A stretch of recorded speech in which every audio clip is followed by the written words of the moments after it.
এটা হচ্ছে আমার এই বছরের লাস্ট ভিডিও। জীবন থেকে আরেকটা বছর শেষ হতে যাচ্ছে বললে ভুল হবে, শেষ হয়ে গেছে already। আসলে এক একটা বছর যাচ্ছে মনে হচ্ছে নিজের দায়িত্ব কর্তব্য বেড়ে যাচ্ছে। ত্যাগ বিসর্জন জিনিসগুলো কি ভালো করে উপলব্ধি করতেছি। একদম সকাল থেকে শুরু করতেছি। সকালে উঠে আগে বিছানাটা একটু গুছিয়ে নিচ্ছি, যদিও প্রচুর ঠান্ডা। এখন সারাদিন গায়ের মধ্যে শীতের কাপড় রাখতে হয়, একটু ফ্রেশ হওয়ার জন্য শীতের কাপড়টা খুলেছি, অনেক ঠান্ডা লাগছে। যেহেতু আজকে বছরের লাস্ট দিন, ভাবতেছি সব মিলে একটা ভিডিও তোমাদের সাথে শেয়ার করি। সারাদিন আজকে কি করতেছি। কয়েকদিন ধরে তো একদম রোদের দেখা পাওয়া যায় না, মানে কাপড় তো একদিনে শুকায় না, যার কারণে রেগুলার কাপড় ধুইতে কষ্ট হয়ে যায়। মোটা কাপড় তো একদমই শুকায় না। আজকে একটু বিছানা চাদরটা চেঞ্জ করে দিচ্ছি, শুকানোর ভয়ে মানে ঘন ঘন বিছানা চাদরটা পরিষ্কার করতে পারি না। একে তো ঠান্ডার মধ্যে বেশি কাপড় ধুইতেও ইচ্ছে করে না। তো যাই হোক, প্রত্যেকটা বছর আমরা শুরু করি আসলে নতুন আশা নিয়ে, তবে কতটা সফল হই জানি না। এই বছরটাও মানে 2025 সালটা শুরু করেছিলাম অনেক স্বপ্ন নিয়ে, তবে এই বছরটা আমার অনেক বাজে ভাবে কেটে। তো সেই উপলব্ধি থেকে বলতেছি, আগের মতো চঞ্চলতা অস্থিরতা ভাবটা মনে হচ্ছে একটু একটু কমে আসতেছে। এখন সে আগের মতো কথায় কথায় ছেদ রেগে যাওয়া, কষ্ট পেলে কান্না করা, এই জিনিসগুলো মনে হচ্ছে একটু একটু কমে আসছে। কষ্ট জিনিসটা কি, সেটা কিভাবে নীরবে সহ্য করতে হয়, এটা একটু একটু বুঝতেছি। সকালে কাজ সেরে এবার চলে আসলাম দুপুরে রান্না বান্না করার জন্য। আর আজকে রান্না করব হচ্ছে মাংস। আর এটা কিসের মাংস তোমরা তো অনেকেই চিনো। এই মাংসটা রান্না করলে না আমি তোমাদের কাছ থেকে অনেকের কাছ থেকে মানে অনেক বাজে কমেন্ট পাই। আমি নাকি এটা ভালো করে পরিষ্কার করি না, মানে এই লুমগুলা নাকি ভালো করে তুলি না। আমি একটা নেল কাটা দিয়ে ভিতরে লুমগুলা তোলার চেষ্টা করি, যদিও সবগুলো তুলতে পারি না, যেগুলো তোলার সেগুলো তো তুলি। অনেকক্ষণ সময় নিয়ে পরিষ্কার করে চলে আসলাম এখন রান্না করার জন্য। তো আমাকে একজনে বলেছে মাংস নাকি পানিতে ভিজিয়ে রাখলে স্বাদ নষ্ট হয়ে যায়। আসলে এগুলো ফ্রিজে ছিল,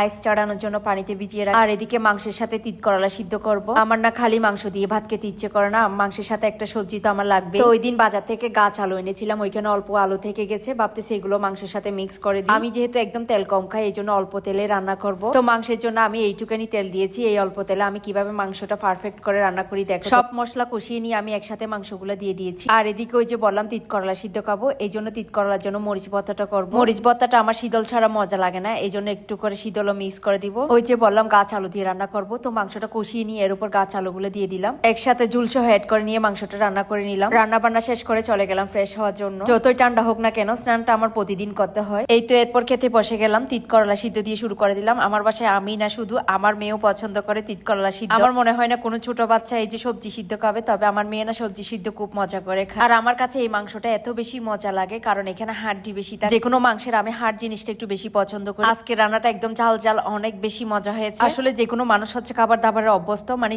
যে খাবার ছোটবেলা থেকে খেয়ে আসে সেই খাবারে অভ্যস্ত। আমরা হচ্ছে এটা ছোটবেলা থেকে খাই, এই জন্য এটা আমাদের অভ্যাস আছে খাওয়ার। বাট যারা খাও না তারা আজে বাজে কমেন্ট করবে না। এমন অনেক জিনিস আছে আমরা খাই না, বাট আমাদের চোখের সামনে পড়ে, অনেকে ভিডিও করে, চাইলে আমরা ওখানে গিয়ে তো আজে বাজে কমেন্ট করতে পারতাম। তো যাই হোক, বছরের লাস্ট দিনগুলোতে এইভাবে কেটে দিলাম। সামনের দিনগুলো কিভাবে কাটাই সেটা তো অবশ্যই তোমাদের সাথে শেয়ার করব। আর তোমাদের জন্য রইল নতুন বছরের অনেক অনেক শুভেচ্ছা এবং শুভকামনা।